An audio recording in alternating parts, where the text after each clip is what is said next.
up guys, Jerome here from the Bonsai Supply, and if this is your first time coming across this channel and you like bonsai, you are in luck because this channel is all about bonsai. We will learn together and of course we will improve our skills together as well. Now if you're a subscriber already, thank you guys so much for your support and welcome back.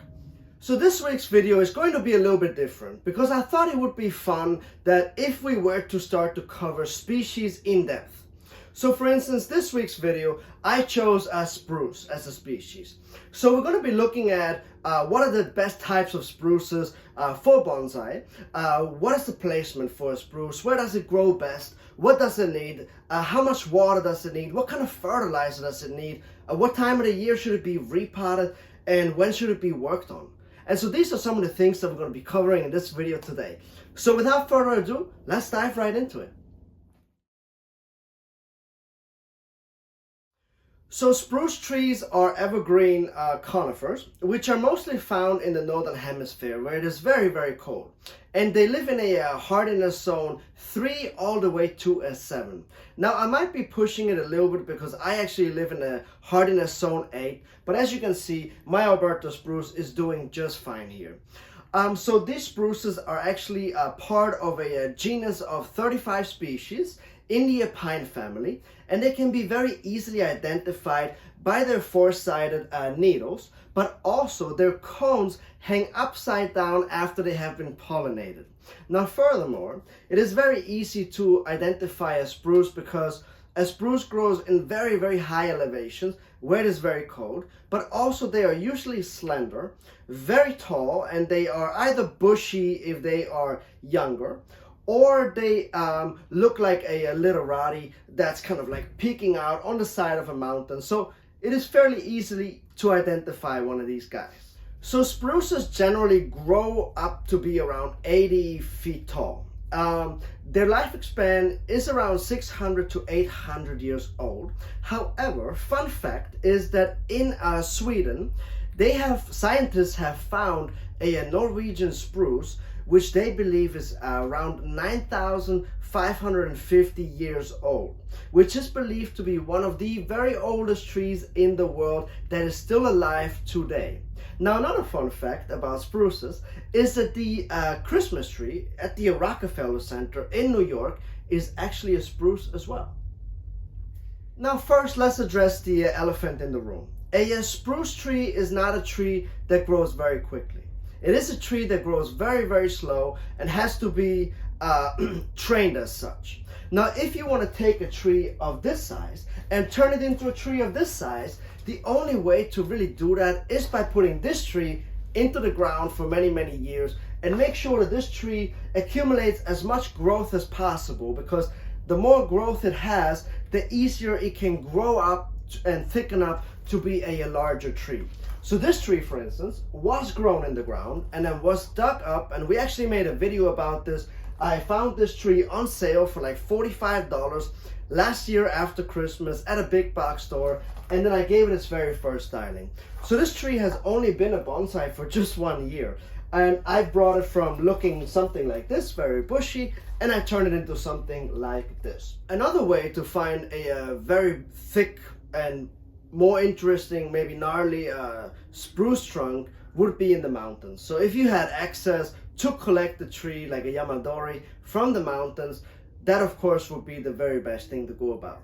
However, you can start spruces from very small trees to medium-sized trees and even collect the trees. And the cool thing about it is, yes, they develop slowly, but they usually come with a lot of branches. As you can see after a first styling, you can turn them into something like this already. The needles are short, which is so great because it looks like a mature tree after a very short period of time, of course, as well. And so, which brings me to my next point, which is the styles of spruces. So what type of styles do we turn our spruces into? So generally in nature, you would see a tree be very bushy, have a lot of branches, and look kind of something like this. And when they look like this, they are usually trees that are more on the younger side, and they're usually grown they usually occur somewhere alone where they're not disturbed or shaded out by other trees.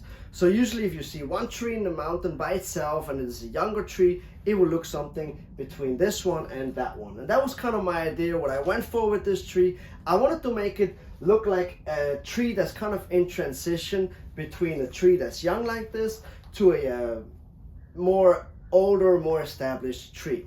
So an informal upright with an elegant styling like this, we have a nice branch placement that looks kind of like a Christmas tree, but at the same time it is airy, it has enough space for a bird to fly through, which is very important.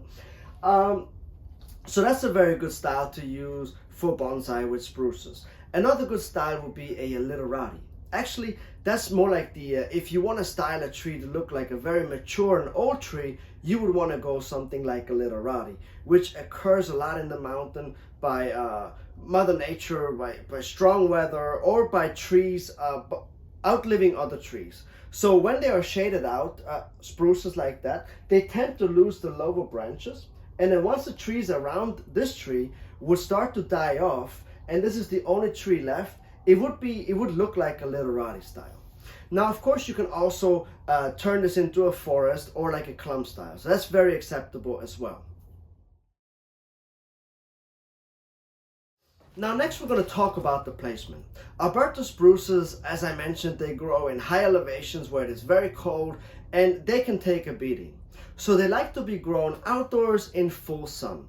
And once they start to grow in the spring, they like to have a lot of water. So don't make sure that you do not let them dry out, but also make sure that you don't overwater these type of trees and have the roots be soaked in water. They want to be slightly moist and they want to be watered every single day. So which brings me to my next point. You want to make sure that you use good bonsai soil, and then you can just water it every single morning without having the fear of over or under watering. When it gets really hot, like in the summertime, here in Georgia it can get like 90 degrees, and then the spruces, they come to a complete halt and they don't grow anymore. And then at that point, I will go ahead and mist the foliage just to help cool down the tree. Now the trimming and the styling is probably the most crucial to get right on an Alberta spruce, because an Alberta spruce is an elongating species, which means that it grows only one piece of growth per year. So not very much. So which means that you have to take advantage of it and trim it at the right time to set yourself up for success. Now the right time to prune a spruce would be in the spring, right as you see the buds starting to break. So once you see the buds starting to swell and they start to break, it is a good time, because that's when the tree tells you it is starting to move all of its resources that it has stored over the winter time since fall, and is starting to push out. And that's a good time to go ahead and trim it back right before it pushes out, and that's when you get the most amount of growth for your tree, and that will set you up for success. Now also, I think we should talk about the propagation.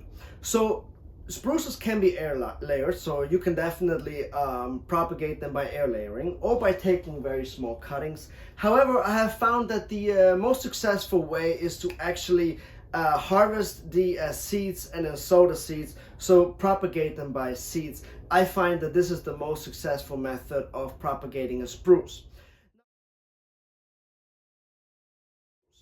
Now also, I did want to mention that I said that we repot, style and wire and trim it and do it all at the same time, which is still true, but how I like to take a break. So let me explain what I mean by that. So this year, for instance, I'm not going to repot this tree because I repotted it last year.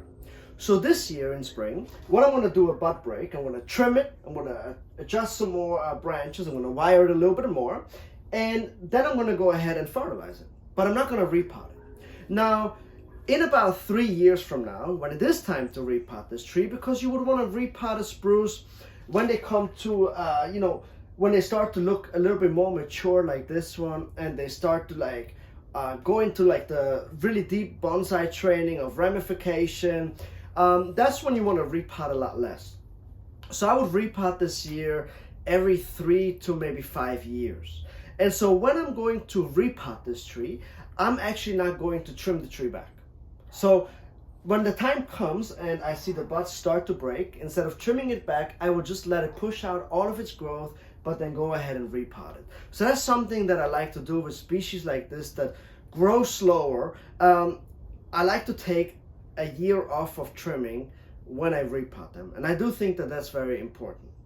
Now, since spruces only produce a single flush of growth per year, we want to make sure that the fertilizing timing is right on point as well. So we trim, style, and repot at bud break. You want to do the same with fertilizing.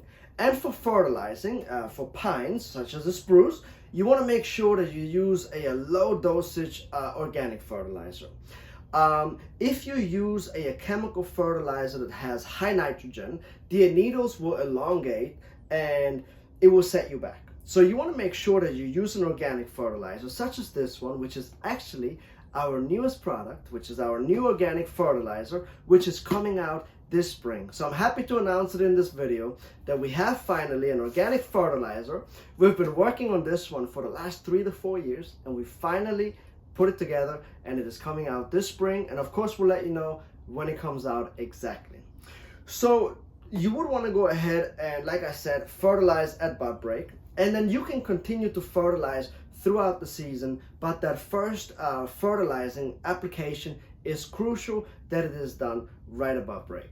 So I really hope that you guys enjoyed learning about a specific species in detail in this week's video.